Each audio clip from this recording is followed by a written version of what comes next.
من ضمن الاسباب الخبيثه اللي بتخلي عربيتك تسخن وتخليك تلف حوالين نفسك وتراجع على دوره التبريد كامله وبرده ما تلاقيش فيها اي مشاكل، تلاقي عربيتك بتسخن في الزحمه واول ما الطريق يمشي وتمشي على طريق مفتوح العربيه ترجع لدرجه حرارتها الطبيعيه. فلما تروح للفني بتاعك على طول بيبدا يشك في الراديتير او في ترمبه الميه او حتى في الترموستات بتاع الكوع، ويقول لك ان الترموستات دي بتعلق وتضطر تغيرها، او يقول لك المشكله في غطا الراديتير تغيره والمشكله تفضل زي ما هي. تعال بقى اقول لك على المشكله اللي ناس كتير بتقع فيها وتفضل تغير كميه حاجات كتيره في دوره التبريد وفي الاخر المشكله هي. بس قبل ما اقول لك، لو عندك عربيه وعايز تعرف ازاي تستخدمها صح وتحافظ عليها وتفهم مشاكلها وتعرف ازاي تحلها، اعمل لايك وفولو وكمل معايا الفيديو للاخر. انا طارق صلاح وده الجراج. كلنا عارفين مروحه الراديتير. المروحه دي وظيفتها انها تسحب هواء من بره تخليه يعدي على الراديتير بتاع العربيه فتبرد الميه بتاعه التبريد وتبرد الموتور والاجزاء بتاعته. فالمروحه دي تعتبر شفاط، والشفاط ده بيشتغل على سرعتين، سرعه واطيه وسرعه عاليه. اوقات كتير خصوصا في العربيات الالماني المروحه دي بتعطل وبتشتغل على سرعه واحده من الاثنين، يا البطيئه بس يا السريعه بس. فلو اشتغلت على السرعه الواطيه مش هتدخل هواء كفايه، وده هيخلي العربيه تسخن خصوصا في الزحمه. بس مع المشي والجري في الطرق المفتوحه الهواء اللي بيقابل العربيه بيبرد الميه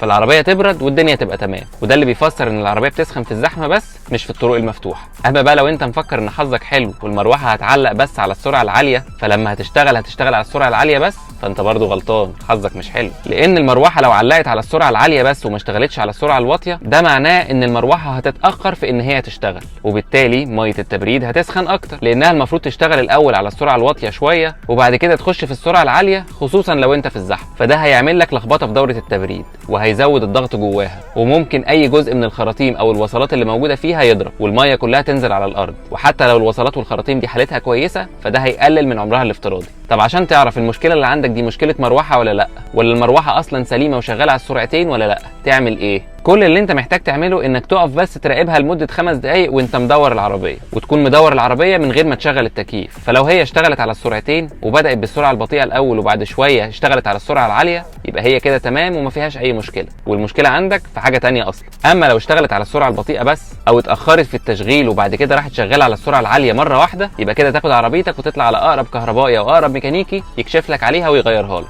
ملاك عربيات فولكس وسكودا مستنيكوا في الكومنتات، السيات لا عشان بحبهم.